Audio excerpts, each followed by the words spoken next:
ডিসেম্বরের মধ্যে নির্বাচনের প্রস্তুতি শেষ করার নির্দেশনাকে ইতিবাচক হিসেবে দেখছেন বিএনপি মহাসচিব মির্জা ফখরুল ইসলাম আলমগীর। একটি অবাধ, নিরপেক্ষ ও গ্রহণযোগ্য নির্বাচনের পরিবেশ তৈরির জন্য কমিশনের কাছে দাবি জানান তিনি।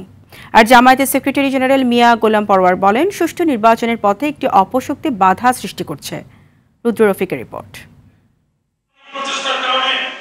জাতীয় প্রেসক্লাবে জুলাই গণ অভ্যুত্থানে সাংবাদিকদের ভূমিকা শীর্ষক আলোচনা সভার আয়োজন করে বাংলাদেশ ফেডারেল সাংবাদিক ইউনিয়ন ও ঢাকা সাংবাদিক ইউনিয়ন। আলোচনায় সাংবাদিক নেতাদের পাশাপাশি অংশ নেন বিভিন্ন পেশাজীবী ও রাজনৈতিক দলের নেতারা। বক্তারা ফ্যাসিবাদ বিরোধী শক্তিকে ঐক্যবদ্ধ থাকার আহ্বান জানান। আমার এটা না হলে ওইটাও হবে না, এই অধিকার তো আপনার নাই।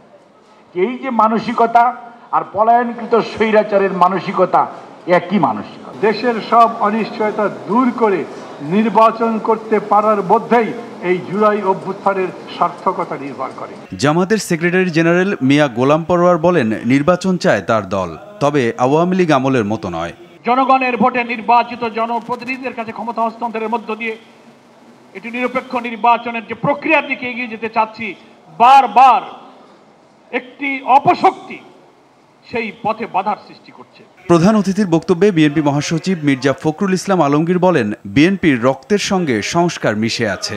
একমত না হওয়া বিষয়ে সমাধান হবে পরবর্তী সংসদে। প্রফেসর ইউনূসকে ধন্যবাদ দিতে চাই যে তিনি নির্দেশ দিয়েছেন ডিসেম্বরের মধ্যে নির্বাচনের সব কাজ গুছিয়ে রাখার জন্য নির্বাচন কমিশনকে। এটা একটা অত্যন্ত ইতিবাচক ব্যাপার।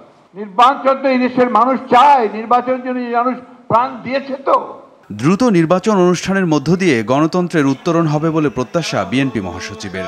আমরা দাবি করছি যে এই নির্বাচনে যেন অবাধ, নিরপেক্ষ এবং সকলের কাছে গ্রহণযোগ্য হয়, সেই ধরনের একটা নির্বাচন যেন নির্বাচন কমিশন উপহার দিতে পারে এবং সেইভাবেই যেন কাজ করে।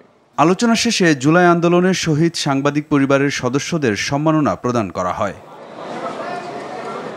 রুদ্র রফিক, RTV, ঢাকা।